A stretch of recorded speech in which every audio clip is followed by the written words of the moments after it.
love. I already had this scheduled, so we're going to go for it. And every day we're meeting at 10 a.m. here. So definitely subscribe and hit that notification so you know when I'm coming on live. So today we're talking about fertility and testing. And before we dive in, I want to say that I'm so thankful for you here, and wherever you are in the world, we're part of a community. We're here, whether you're here now or you're on the replay. It means something, and I'm thankful for you. And I'm thankful that I can be here for you.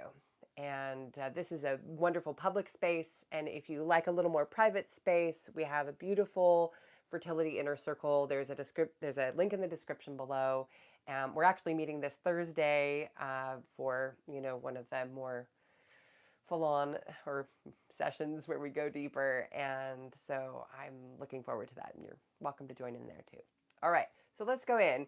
If you don't know me, I am a fertility coach. I actually work with women creating, and fertility is one of those.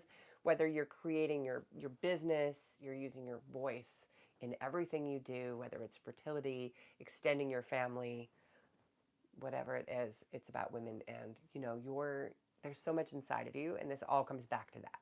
I've been working in coaching and wellness for decades, and this is just one of my favorite spaces. Okay, so fertility and testing, fertility test. Well, there's a couple things inside of there for me. When I put that up there, I was thinking, one, about the actual fertility tests that are out there.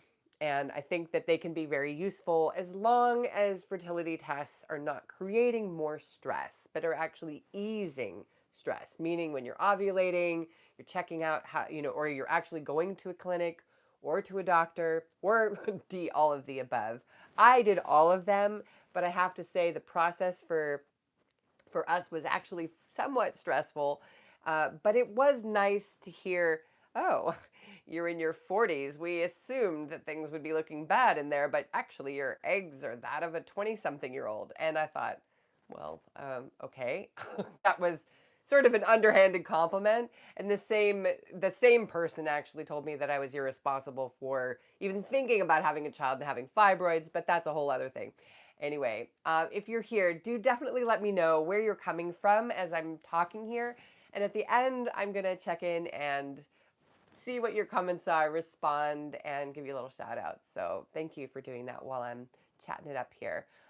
I think that was the comment about being irresponsible with fibroids. There's so many things. I have worked with people with Hashimoto's and fibroids and Lyme disease. Well, okay, let's just name the things that I was dealing with, by the way, as well.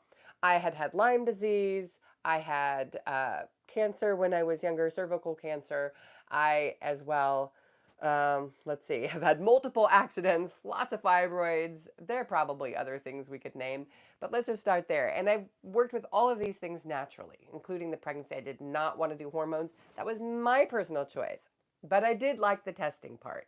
I liked it a little bit because I got a positive answer. But like anything, if you ask the question, you have to be prepared for the answer. So if you feel that you would feel more stress from hearing about what your actual stats are or what's actually going on inside your body, then I wouldn't do it. I honestly wouldn't do it.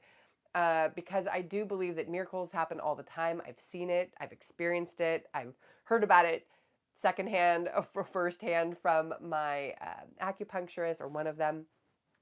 I actually work with 3 now that I'm thinking about it.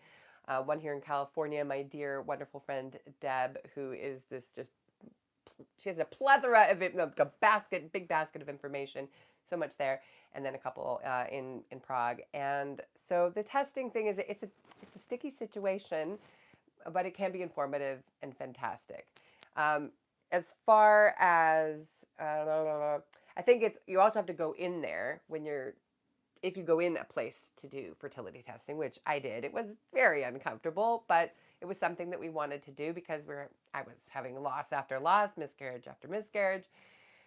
And I just wanted to know what I was working with. But I didn't start there because I don't honestly feel that the information gave me that much. Both of us tested. So that maybe was helpful, but it also caused quite a bit of stress. And if I had it to do over, I'm not sure that I would do it again. It was really, really bloody expensive and quite stressful as a process, on the way to getting the information. So that's that. The other thing when we talk about fertility test is about, are you ovulating? And if you're here with me now, and definitely in the fertility circle, we talk more about it too, is I'm always going to come back to you finding the ways to listen to your body when that's possible. That said, my ovulation was like, woo! It was like a roller coaster ride, which meant the down was pretty down too on the other side of that. But I really knew, like, my body was just sparkling and I was lighting up, and people were like, here, take my seed. I mean, it was, pretty full on. But not everybody feels ovulation that way. And it is something that takes time to really tune into because yours may be more subtle. And again, it comes back to if it brings you relief to know exactly when you get to, whew, I can just take a break. It's not going to be this weekend. Or if, okay, now's the time, let's do it. But doing your best to always come back around to let it be fun, let it be joyful, because those tests, sometimes information isn't great. But it's up to you in the moment. And it may not even be the same answer for you every month. It may be a whole different ballgame. So those are the tests that I wanted to talk about briefly. I'm now going to go. Thank you for being here. I appreciate you. Definitely go down in the description just in case there's something there that you want or could be interesting for you. And of course, I'd love to see you in the circle because it's a beautiful place and we do some meditation and talking about things. And it's community. And I miss that. So I wanted to create it. And being here is pretty fun. All right, I'm going to look in the chat now and see what we've got going. Hey, Cindy, I get to have you again today. That makes me so joyful. Cindy's in our circle, so she knows what I'm talking about here. Oh, my face just got a little red. Thankfully, I did all the fertility tests like the HSG, and the AMH, and both were normal. Oh, that's such a relief when you get a result that feels good. You can kind of be like, whew, my results, especially after miscarrying several times, my HSG, I keep saying Z, was super low. And they were like, yeah, I don't think this is going to work for you, lady. And they were wrong. So I just want to say that tests are good, but they aren't the be all end all because there's so many other factors. And, even my doctors in here, I'll keep your, I see some people in here. And in my circles, I've now had probably 3 or 4 doctors. And so we often get into the science of things. And I'm not saying science is wrong. I'm just saying there's more. Science and. I like to have that information and know that sometimes things work differently. We've heard the stories of people getting cured of cancer or things working when they weren't supposed to. And I always say, you can be one of those. So I'm glad it was normal, Cindy, and it's good. All right, but I think at this point, testing is more anxiety provoking than anything else. Yes, that's how I felt. Every test I did, I felt like my BP, my blood pressure went up, and I don't know that was, good, but, we got to do what we got to do.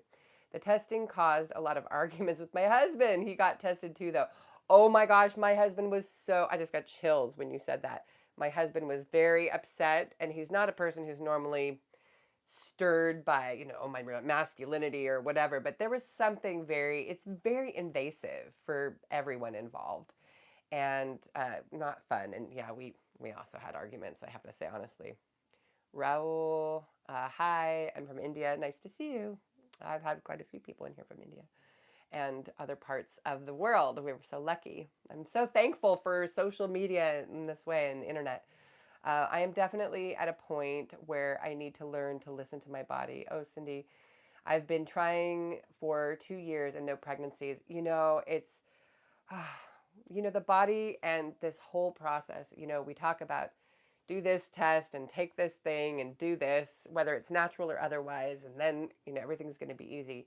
But there's so much mind-body stuff. Our lives, our souls, our worlds are so complicated and multifaceted that they're those little tiny things that we keep doing, that you keep doing as you get an aha about something And then you say, oh, well, that's interesting. And your body says, ooh, okay, open a little bit more possibilities. And then you find something else along the way, and then, oh, a little bit more. And that fertility becomes easier. And I know that every path is different. There's no guarantees ever in life, but I do believe that each time we meet, or each time you have an aha, or you even just notice or listen that something is shifting in the direction that you hope for. I think I need to be more receptive. Well, if I can just, I'm going to end on this note because that's a whole other live, and we will definitely talk about that.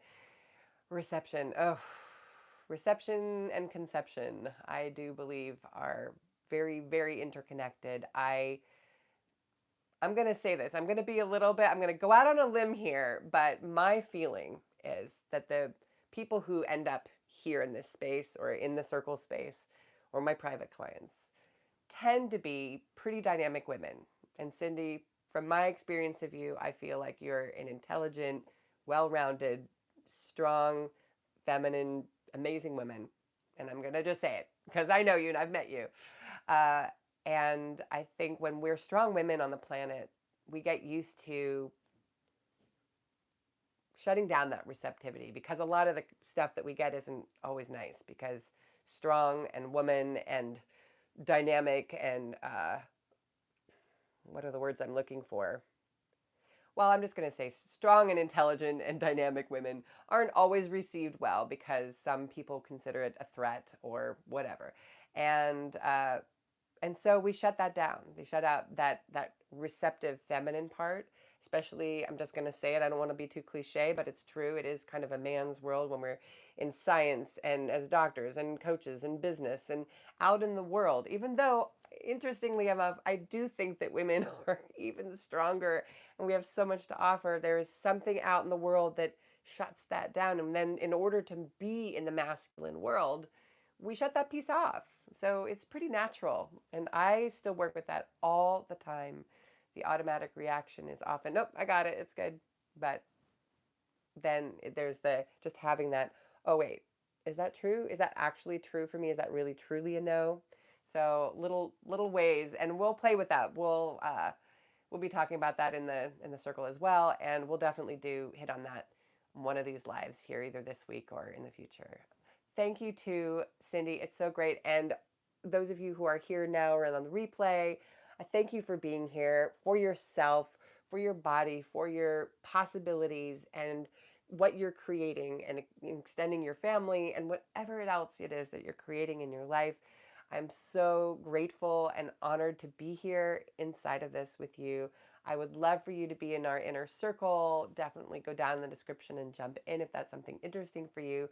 Or I'll see you tomorrow at 10 o'clock in the morning as we are going live. And we're going to feel this all out this week. See how this experiment goes. And if we love it, then I'll keep doing it. And that'll be fun. All right. Take care. And I will see you tomorrow at 10 a.m. Pacific. Take care. Bye.